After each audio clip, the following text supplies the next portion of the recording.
I think the thing that fascinates me the most about Episode 9 by JJ is exactly what he's going to incorporate into this movie that's really going to resonate with fans and is really going to expand the whole entire concept of force powers in a Star Wars film.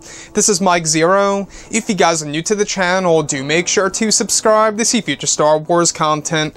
Now, one thing that a lot of people are asking themselves right now is whether or not JJ Abrams is really going to be able to pull it off with the characters of Rey and Kylo Ren in the final installment of this current trilogy. And we do know that a lot of twists and turns are actually expected to change the whole entire Skywalker saga, in which it will, where that might be a risk or it might not be a risk. We'll have to wait and see. But these past couple of weeks or so, we've been learning a whole lot more about this film when it comes to some of the set leaks, the set designs, the concept art and storyboard descriptions, etc.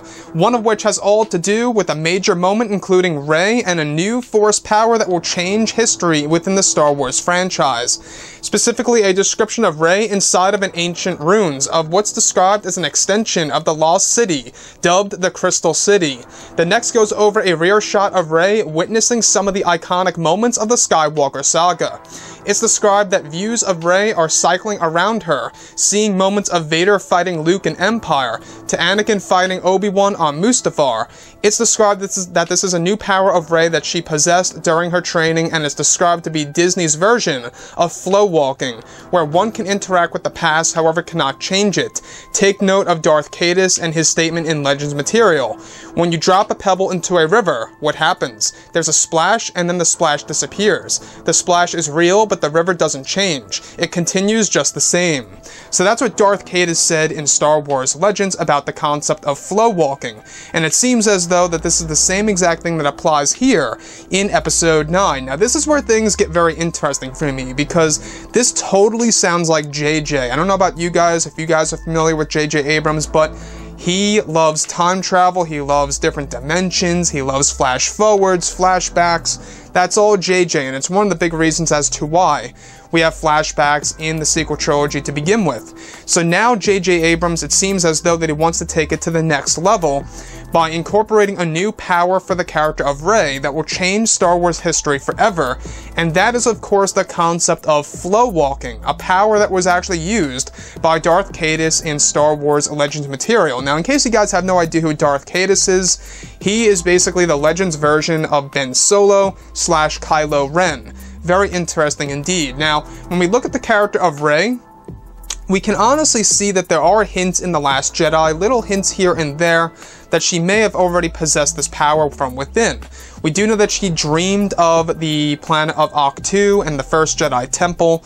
You know, she dreamed about this on and off, and there's a lot of mystery as to why she would experience visions of course, the planet of Ahch-To and the tree library itself. Even the inside of the tree library, she's seen that place, as she told Luke Skywalker.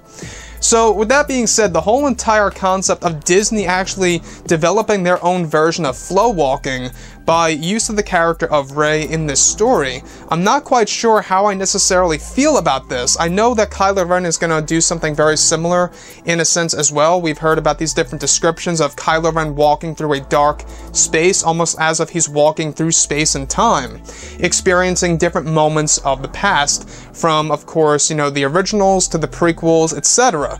So you can really see what JJ wants to expand from Legends and the EU and basically make it canon in Episode 9. Also, you guys may remember one of the big reactions about a month or so ago from the cast, or I might have been from one of the crew members. It was a big story that fans who are really big on the EU and of course Legends are really going to enjoy Episode 9. A lot of Legends material is going to either be transferred on over into Episode 9 or is going to be pretty much cherry-picked and, you know, put in there and Disney's own take on whatever they plan to put into Episode 9.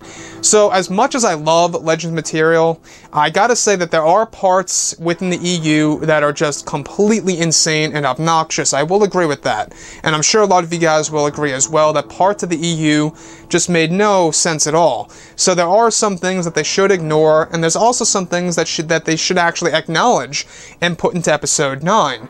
Now, this whole entire flow walking thing, this is where things, I think, pretty much are considered to be a gray area within the Star Wars franchise. Should time travel, in any way, shape, or form, be actually discovered or pretty much, you know, experimented with in an actual Star Wars live-action movie. It works in an animated show like Star Wars Rebels, where they go through the worlds between worlds.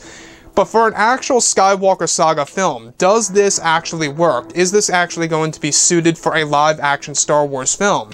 Well, it all comes down to how it's executed, right? It all comes down to how it's written, how the CGI is going to be used, how the visuals are, the cinematography, how JJ Abrams is going to do everything here for this movie, for this new Force power that Rey has actually learned during her Jedi training, in between the events of The Last Jedi and Episode 9.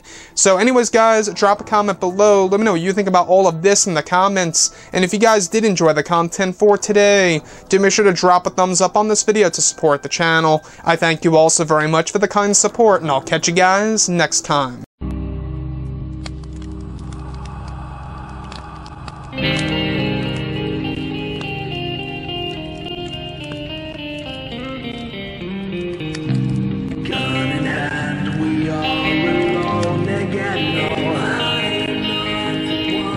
From night to moon.